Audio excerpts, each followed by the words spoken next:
2 பிள்ளைக்கு தாயா இருக்கிறார். கர்த்தர் அற்புதம் செய்வாரா, செய்ய மாட்டாரா? கர்த்தர் அற்புதம் செய்வார். கர்த்தரால் கூடாத காரியம் இந்த உலகத்தில் ஒன்றுமில்லை. விசுவாசிக்கிறோம். ஆமென். ஆண்டவர் நம்பணும்.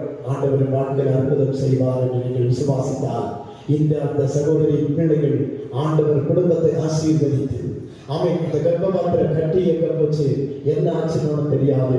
ஆனா 2 குழந்தைக்கு தாயாய் அவளை கர்த்தர் மாற்றி வைத்தார். அல்லேலூயா. ஒருவேளை நீங்க இருக்கிற யாரோ உங்களுடைய கர்ப்பபாத்திரத்தில் சில பிரச்சனைகள் இருக்கிறது டாக்டர் சொல்லி இருக்கலாம். கவலைப்படாதீர்கள், கவலைப்படாதீர்கள், கவலைப்படாதீர்கள்.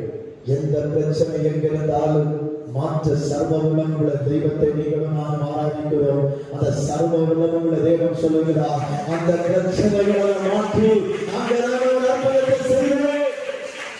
விசுவாசித்தால் சொல்லி